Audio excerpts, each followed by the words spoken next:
Scary crash in Milwaukee ended up with a car smashing into a neighbor's yard and a man arrested for drug possession. It happened at the intersection of Southeast Monroe and 37th. The drivers of both cars were uninjured in the crash, but it left a neighbor shaken. And I saw a car had come through here and was in my front yard up against the tree. And there was a young guy that was fumbling around in the car, and he looked like he was frazzled, to say the least.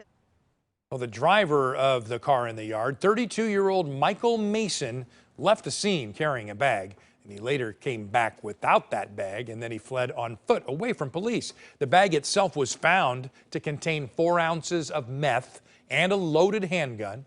Police found Mason hiding by a business nearby and arrested him. He now faces a long list of charges.